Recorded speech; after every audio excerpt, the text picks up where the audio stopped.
मैं सरकारी विभाग में कार्यरत थी। रहने के लिए मुझे एक मकान विभाग की तरफ से मिला था। मुझको मिला यह बड़ा सा घर और रहने के लिए मैं अकेली। 3 तो सोने के ही कमरे हैं जो लगभग बंद ही रहते हैं।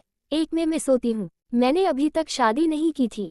एक बार मैं कुछ काम के सिलसिले में अपने शहर कानपुर गई थी। पूरा बचपन तो यही बीता था मेरा। वहीं पर विभाग की एक मीटिंग आयोजित की गई थी। आज मैंने विभाग के लोगों को बातचीत के लिए बुलाया था, लेकिन मुझे जरा भी पता नहीं था मेरे जीवन में कौन सा सवाल उठ खड़ा होने वाला है। मीटिंग खत्म हुई, सारे लोग चाय के लिए उठ गए। मैं अपने लैपटॉप पर जरूर टिप्स लिखने लग गई। तभी मुझे लगा कोई मेरे पास खड़ा है। मैंने नजर ऊपर की, एक नजर मेरे चेहरे पर गड़ी हुई थी। आपने मुझे पहचाना नहीं? वह बोला। मैंने कहा माफ कीजिएगा, मैं नहीं पहचान पाई। हम स्कूल में साथ थे, उस शख्स ने कहा। क्षमा करें, मेरी याददाश्त कमजोर हो गई है, स्कूल की बातें याद नहीं है। मैंने जवाब दिया, मैं विकास हूँ, याद आ रहा है? विकास नाम तो सुना सुना सा लग रहा है। एक लड़का था, दुबला पतला शैतान। शैतान नहीं था मैं, बेहद चंचल था। वह बोला।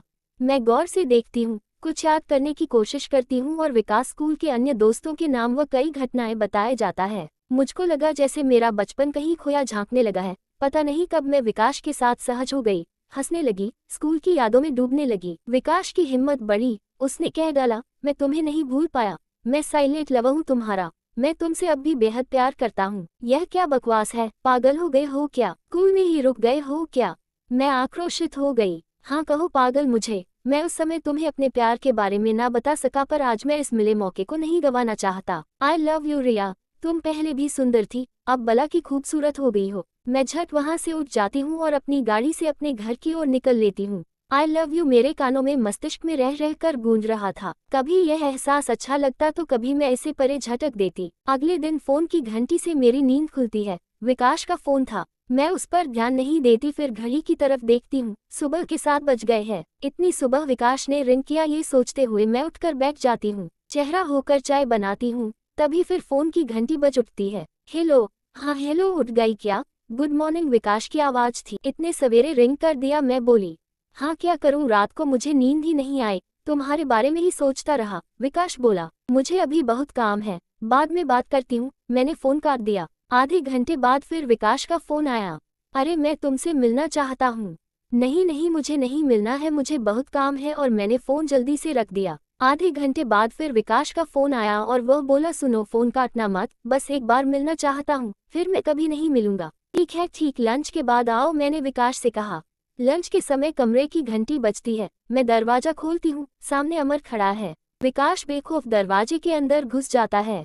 ओ आज भला की खूबसूरत लग रही हो रिया, मेरे इंतजार में थी ना, तुमने अपने आप को मेरे लिए तैयार किया है ना? मैं बोली, ऐसी कोई बात नहीं है, मैं अपने साधारण लिबास में हूँ, मैंने कुछ भी खास नहीं पहना। विकास डाइनिंग रूम में लगी कुर्सी पर बैठ गया। मेरे अंदर बेहद हलचल मची हुई थी, पर मैं अपने आप को सहज रखने की भरपूर कोशिश में थी। मैं भी दूसरे कोने पर पड़ी कुर्सी पर बैठ गई। विकास एक बार सभासद का चुनाव लड़ चुका था, लेकिन वह हार गया था। अब वह अपने नेता होने व ऊंची पहुंच होने को छोटे मोटे कार्यों के लिए बनाता है। उसके पास कई ठेके के काम हैं। बातचीत व हुलिया देखकर लग रहा था कि वह अमीरी की जिंदगी जी रहा है। विकास की पूरी शख्सियत से मैं डरी हुई थी। रिया, मैं तुमसे बहुत सी बातें करना चाहता हूँ, मैं तुमसे अपने दिल की सारी बातें बताना चाहता हूँ। आओ ना, थोड़ा करीब तो बैठो प्लीज। विकास अपनी कुर्सी मेरे करीब सरका कर कहता है, तुम भरपूर औरत हो। अचानक मेरा बदन जैसे सिहर उठा। विकास ने मेरा हाथ दबा लिया था। विकास की आंखें गिद्ध की तरह मेरे चेहरे को टटोलने की कोशिश कर रही थी। मैंने झटके से अपना हाथ खींच लिया। मैं चाय बनाकर लाती हूँ, कहकर मैं उठने को हुई तो अमर बोल उठा, नहीं नहीं तुम यहीं बैठो ना। मैं पास रखी इलेक्ट्रिक केतली में चाय तैयार करने लगी। तभी मुझको अपने गले पर गर्म सांसों का एहसास हुआ। मैं थोड़ी दूर जाकर खड़ी हो गई। क्या हुआ, तुमने शादी नहीं की, पर तुम्हें चाहत तो होती होगी ना? विकास ने जानना चाहा। ऐसी बकवास कर रहे हो तुम, मैं खींचकर बोली। हम कोई बच्चे थोड़े हैं अब, बकवास तो तुम कर रही हो। विकास भी चुप नहीं हुआ और उसके होठ मेरे अंगों को छूने लगे। मैं फिर दूर चली गई। विकास, बहुत हुआ, बस करो, मुझे ये सब पसंद नहीं है, मैंने बेरुखी से कहा। एक मौका दो मुझे रिया। क्या हो गया, तुम्हें अच्छा नहीं लगा क्या?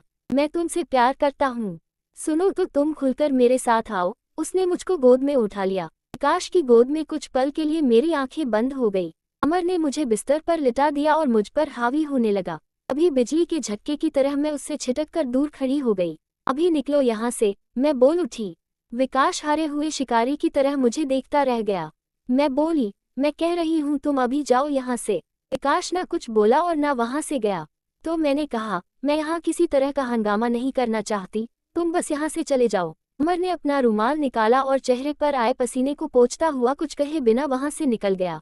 मैं दरवाजा बंद कर डर से कांप उठी। सारे आंसू गले में अटक कर रह गए। अपने अंदर छिपी इस कमजोरी को मैंने पहली बार इस तरह सामने आते देखा। मुझे बहुत मुश्किल से उस रात नींद आई। अगले दिन फोन की घंटी से मेरी नींद खुली। फोन विकास का था। मैं बहुत बेचैन हूँ, मुझे माफ कर दो।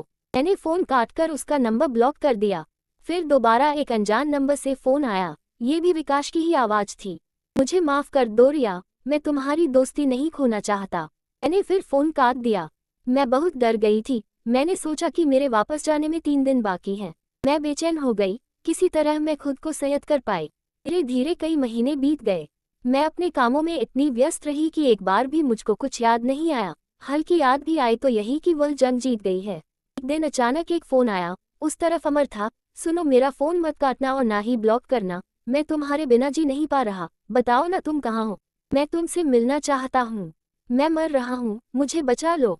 ये किस तरह का पागलपन है। मैं तुमसे ना तो बात करना चाहती हूँ और ना ही मिलना चाहती हूँ। मैंने साफ कहा। ये जाने दो भाव दिखा रही है। अकेली औरत शादी क्यों नहीं की, मुझे नहीं पता क्या। 9000 चूहे खाकर बिल्ली चली हज को। मजे ले लेकर अब मेरे सामने सती सावित्री बन रही हो। तुम्हें क्या चाहिए, मैं सब देने को तैयार हूँ। अमर अपनी औकात पर उतर आया था। ऐसा लगा जैसे किसी ने खोलता लावा मेरे कानों में उड़ेल दिया हो। मैंने फोन काट दिया और इस नंबर को भी ब्लॉक कर दिया। परिणाम बस उस एक पल का था जब मैं पहली बार में ही कड़ा कदम ना उठा सकी थी। धीरे धीरे इस बात को बीते 2 साल हो गए हैं। एक रात अचानक मेरी नींद खुली। मैंने एक बुरा सपना देखा था। अचानक मेरी आंखें खुलती हैं। ऊपर छत की तरफ देखती हुई मैं गहरी सांस लेती हूँ। मैं आहिस्ता से उठती हूँ। सिरा ने रखी पानी की बोतल से कुछ घूंट अपने सूखे गले में डालती हूँ। आँखें बंद करके मैं पानी को गले से ऐसे नीचे उतारती हूँ जैसे उन सब बातों को अपने अंदर समा लेना चाहती हूँ, पर यह हो नहीं पा रहा था। मैं जाग जाती हूँ। अपने को दोबारा सोचकर मैं फिर बोतल से पानी की घूंट अपने हलक से उतारती हूँ। मुझे नींद नहीं आ रही थी। मैं उठकर बाहर कमरे में आ जाती हूँ। बड़ी सी पूरे शीशे की खिड़की पर से पर्दा सरका देती हूँ। दूर दूर तक अंधेरा था। आते में रोशनी करते बल्ब से बाहर दृश्य धुंधला सा दिख रहा था। कि अभी बारिश रुकी थी। मैं उस बात को सोचने लगी। काश का फोन फिर कभी नहीं आया। मैंने अपना नंबर बदल लिया था, पर आज भी यह सपना कहीं ना कहीं घाव देता है। दर्द होता है।